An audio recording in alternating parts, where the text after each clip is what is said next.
Salut et bienvenue sur La Maman Pas Sportive. Et aujourd'hui j'ai une idée de vidéo qui n'est pas vraiment venue de moi directement, mais plutôt par un dialogue avec un ami par rapport à ma motivation, de comment j'arrive par exemple à faire les 20 km de Bruxelles avec juste 15 jours d'entraînement, comment je fais pour avoir cette force et cette envie de continuer avec si peu de jours d'entraînement, sachant que je ne suis pas sportive. N'hésitez pas d'abord à vous abonner sur YouTube, sur Instagram et sur TikTok. Et je vais vous expliquer du coup comment fonctionne entre guillemets ma motivation. Tout d'abord, j'ai besoin moi d'une motivation principale et puis d'une petite motivation à côté, qui est plutôt sous forme de cause, une cause que je veux défendre.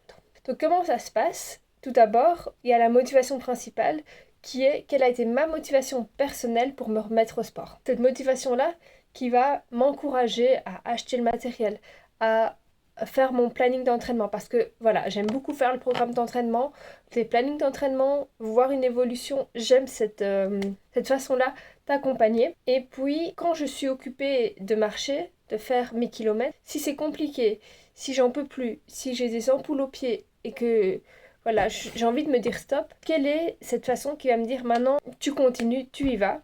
Et ça justement, c'est ma motivation à côté, c'est la cause que je veux défendre. Et pour les 20 km de Bruxelles, la cause que je voulais défendre, enfin que je veux défendre, mais la cause pour laquelle je voulais courir, c'était pour la recherche pédiatrique. Donc ça, il y a vraiment plus d'informations à ce sujet dans la vidéo consacrée à mon ressenti après les 20 km. Mais vraiment, c'était vraiment pour, voilà, quand j'en peux plus, quand je me dis, voilà, là, cet entraînement-ci, je vais pas savoir le faire, ça va être catastrophique. Je le sens pas, etc. J'y vais quand même. Je fais les kilomètres qu'il fallait. Je fais le tout. Et quand j'en peux plus, en fait, je me dis, est-ce que c'est vraiment le côté avoir des ampoules aux pieds, être fatigué ou manquer d'énergie qui sont plus forts que la cause que je veux défendre? Alors que les personnes qui sont victimes de la cause que je veux défendre, c'est tellement plus fort que juste des ampoules aux pieds. Donc moi, j'ai vraiment envie, voilà. Ok, c'est un moment pas agréable si j'ai des ampoules aux pieds. Mais cette liberté, cette force que j'ai en moi, cette motivation que j'ai en moi, je sais que je peux dépasser et faire le programme que j'ai fait pour pouvoir réussir à faire mon entraînement. Et après, je fais également mon don à l'association que j'ai voulu soutenir. Mais voilà, j'ai vraiment besoin de cette force. Et cette force, c'est vraiment, voilà, je me rappelle quelle est la cause que je veux défendre.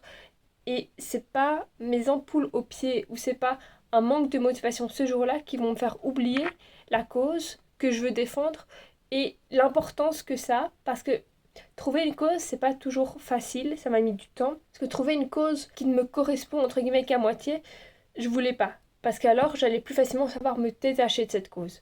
Moi, j'ai vraiment cherché pendant un petit temps pour vraiment trouver la cause qui me correspond vraiment, cette cause dont je veux me battre, cette cause que j'ai vraiment envie d'apporter mon énergie, mes connaissances, repartager, vraiment lui apporter une visibilité.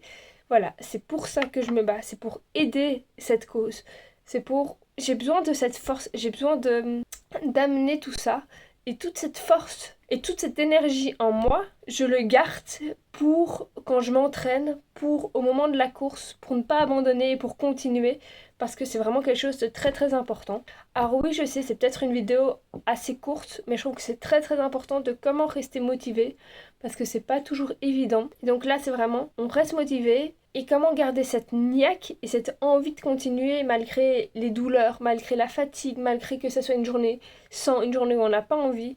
Voilà, il faut y aller. Et la cause pour laquelle je fais mon sport est plus importante que quoi? 1 heure et demie, 2 heures, 3 heures ou 4 heures de sport intensif où je n'en peux plus. Alors qu'il y a d'autres personnes qui n'en peuvent plus pendant parfois des jours, des semaines, des mois, etc. en fonction de leur situation. Ce n'est pas 4 heures sur ma journée qui vont faire que je dois enlever cette cause. Alors voilà, c'est peut-être difficile, mais cette cause est importante et moi j'y crois.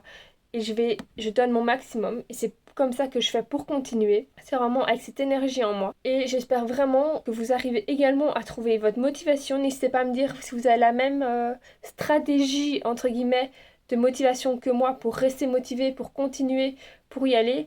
ou si vous avez une autre motivation, ou justement expliquez-moi en commentaire qu'est-ce que vous faites, vous continuez quand vous n'en pouvez plus. Je suis heureuse de vous lire parce que voilà, les idées, ça se partage. Et je suis très heureuse d'avoir fait cette vidéo, même si je me suis un peu emportée dans mon explication. Je vous remercie pour ce visionnage et on se retrouve très vite pour une nouvelle vidéo. Salut!